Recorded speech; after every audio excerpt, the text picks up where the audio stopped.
সকালের সুন্দর আবহাওয়ার সাথে যদি হয় এক কাপ চা, তাহলে কিন্তু ভালোই হয়। তারপর যদি সকালের সূর্য ওঠার মুহূর্ত উপভোগ করা যায়, সেটাও কিন্তু মন্দ নয়।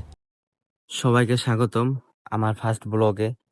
তো welcome to my new first blog. আসলে বন্ধুরা, এটা আমার প্রথম ব্লগ না, এর আগেও আমি প্রথম ব্লগ হিসেবে অনেকগুলো ব্লগ ভিডিও বানিয়েছি, কিন্তু একটা ভিডিও ভাইরাল হয়নি। আহ, আমার এই ভিডিওতে আপনারা সবাই সাপোর্ট করবেন এবং আমার এই ভিডিওটাও ভাইরাল করে দিবেন। প্লিজ সবাই আমাকে সাপোর্ট করবেন। তো বন্ধুরা, সকাল সকাল আমি আজকে বের হয়েছি ঘুরতে, দেখি কি কি করা যায়। আমি ভিডিও করতেছি, ওই যে একজন দেখতেছে। দেখ বন্ধুরা, আসলে যারা ভিডিও করতে ভালোবাসেন তাদেরকে আমি একটা কথা বলবো। তো ভিডিও আপনার ইচ্ছে, আপনি ভিডিও করবেন। কে কি ভাবলো বা আপনাকে দেখছে, আপনি ক্যামেরা চালু করে কথা বলতেছেন, এগুলো ভাববেন না যে কে কি ভাবছে। আপনি আপনার মতো চালিয়ে যান। ক্যামেরার সামনে শুধু কথা বলতে হবে, ফোকাস ক্যামেরার দিকে। তো বন্ধুরা, যাই হোক, চলুন আজকে কি কি করব সকালবেলা আপনাদেরকে দেখাবো। তো দেখি কি কি করা যায়। বন্ধুরা, আমি হাঁটতে হাঁটতে গ্রাম অঞ্চলে চলে এসেছি। দেখুন, জায়গাটা কিন্তু খুব সুন্দর, ঠিক আছে? তো এখনো সূর্য ওঠেনি। তো যেহেতু সূর্য ওঠেনি, আপনাদেরকে আজকে দেখাবো সূর্য ওঠার মুহূর্তটা কেমন হয়। তো চলুন সুন্দর একটা জায়গায় যাওয়া যাক। আমি এখন যে গ্রাম অঞ্চলে এসেছি, এখানকার আমার একটা পরিচিত জায়গা আছে। ওই জায়গাটা আমার খুব পছন্দ।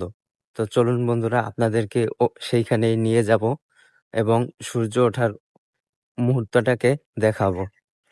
বন্ধুরা, এই গ্রাম অঞ্চলটা আমার খুবই পছন্দ। কেন জানেন? এই গ্রাম অঞ্চলটা একদম নিরিবিলি, এখানে কোনো হইচই নেই। শহর এলাকায় যেমন হইচই, মানুষের আনাগোনা, এখানে সেরকম নেই। এখানে একদম নিরিবিলি, তাই এই জায়গাটা আমার খুব পছন্দ। আশা করি আপনাদেরও ভালো লেগেছে। জায়গাটা দেখেছেন, দারুণ কিন্তু, ঠিক আছে? বন্ধুরা, আপনাদের আমি যে জায়গাটার কথা বলেছি, সেই জায়গা, আমি সেই জায়গাটাতে এসে পড়েছি। তো আপনাদেরকে একটু জায়গাটা দেখাই। আমার এই জায়গাটা পছন্দ কেন জানেন? এই যে এই সাইডে জমি, তারপরে এই সাইডেও জমি এবং মাঝখানে রোডটা, মানে এখানের পরিবেশটা মনে হয় কেউ ইচ্ছাকৃতভাবে সাজাইছে। মানে খুব ভালো লাগে আমার এই পরিবেশটা। এই জন্য আর কি এই জায়গাটা আমার এত পছন্দ। তো এখনো সূর্য ওঠেনি, তো এখন অপেক্ষা করব সূর্য ওঠার। যখনই সূর্য উঠবে তখনই আপনাদেরকে ক্যামেরা বন্দি করে দেখাবো। তো ততক্ষণের জন্য বাই বাই। আমি কখনো ভাবতেই পারিনি আজকে সকালে আমি এত সুন্দর একটা দৃশ্য দেখব।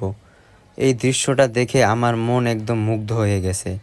এই সূর্য ওঠার মুহূর্তটা আমাকে একটা জিনিসই শিখিয়ে গেল, যে অন্ধকারকে ভয় পেও না, আলো আছে আড়ালে। অন্ধকার পালিয়ে যাবে, তুমি উঠে দাঁড়ালে। সকালের সূর্য ওঠার দৃশ্যটা আপনাদের অবশ্যই ভালো লেগেছে আশা করি। তো বন্ধুরা, এখন বাসার দিকে ফিরবো। তো বাসার দিকে ফেরার আগে, যেহেতু সকাল সকাল বের হয়েছি, কিছু খাওয়া দাওয়া করিনি, এখন তেমন কিছু খাবো না, তবে এক কাপ চা খাবো। সকাল সকাল চা খেতে কিন্তু খুব ভালো লাগে। তো চলেন যাওয়া যাক চায়ের দোকানে। চলে আসলাম চায়ের দোকানে। এক কাকিমা চা বানিয়ে দিচ্ছে আমাকে। একটু চিনি আর একটু আদা দিল, তারপরে গরম পানি দিল এবং শেষে লিকার দিয়ে একটু লাড়াচাড়া দিল। ব্যাস, হয়ে গেল চা। তারপর আমি ফট করে খেয়ে নিলাম। তারপর বাসার দিকে রওনা হলাম রিকশায় চড়ে। সবাই ভালো থাকবেন এবং সুস্থ থাকবেন। আপনাদের সাথে আবারও দেখা হবে আমার নতুন কোনো ব্লগ ভিডিওতে। ততক্ষণ আপনারা ভালো থাকবেন।